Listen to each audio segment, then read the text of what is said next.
नमस्कार, मी डॉक्टर कविता राणे. जयम विशेष मध्ये आपल्या सर्वांचं स्वागत.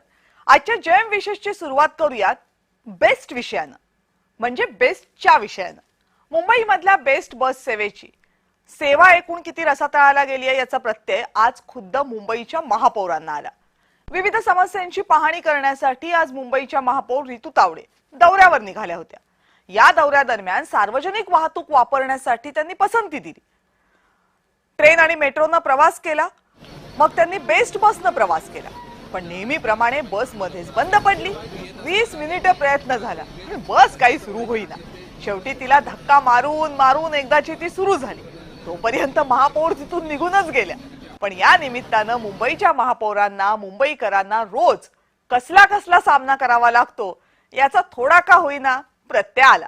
खचाखच भरलेल्या बेस्टच्या बसेस त्या कधी अचानक बंद पडतात, कधी कधी तर मोठ्या उड्डाण पुलावरच बंद पडतात. म्हणजे ती बस तर बंद पडतेच, वर ट्रॅफिक जाम होतं.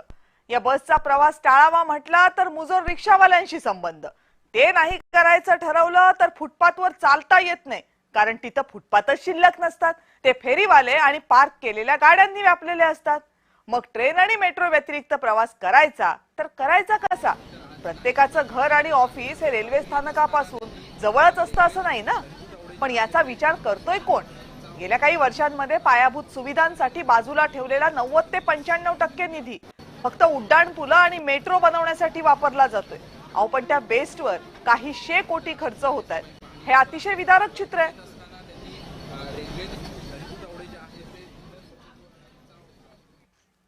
आता मुंबईच्या बेस्ट बस सेवेचे पुरते 12 वाजलेत आणि यासाठी मुंबई महानगरपालिका आणि राज्य सरकारच जबाबदार आहे. गेल्या काही वर्षात या बसेसची संख्या कमी झाली आहे, बेस्टचा निधी कमी करण्यात आलाय आणि अनेक मार्ग बंद करण्यात आले. त्यामुळे मुंबईकरांची मात्र प्रचंड गैरसोय होते. त्यामुळे शेअर टॅक्सीज आणि शेअर रिक्षावाल्यांचं चांगलंच फावतंय. बेस्टची सध्याची परिस्थिती काय यावर एक नजर टाकूयात. गेल्या काही वर्षांमध्ये बेस्ट बसेसची संख्या ही अत्यंत कमी झाली आहे.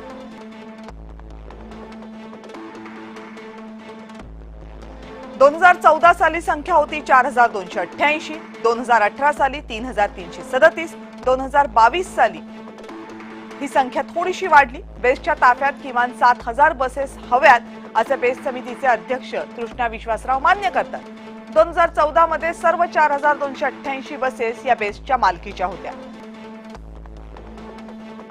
2026 मध्ये 2792 पैकी फक्त 249 बसेस या बेस्टच्या मालकीच्या आहेत. म्हणजे बेस्टची मालकीची बस ही आता नावापुरती शिल्लक आहे. बाकीच्या 2543 बसेस या बेस्टनं भाडे तत्वावर घेतल्या.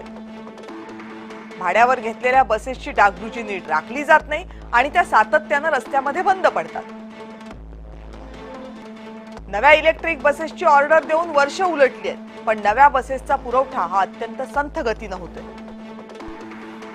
2022 मध्ये 3000 नव्या इलेक्ट्रिक बसेस येणं अपेक्षित होतं. आल्या किती? 536. आर्थिक नुकसान आणि निधी नसणं ही आणखी एक मोठी समस्या आहे बेस्टची. बेस्टचा तोटा हा सध्याच्या परिस्थितीत 10,000 कोटींवर आहे.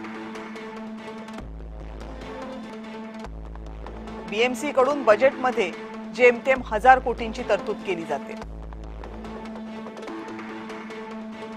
इतक्या तुटपुंजा पैशात मुंबईसारख्या शहराची बस सेवा चालायची कशी?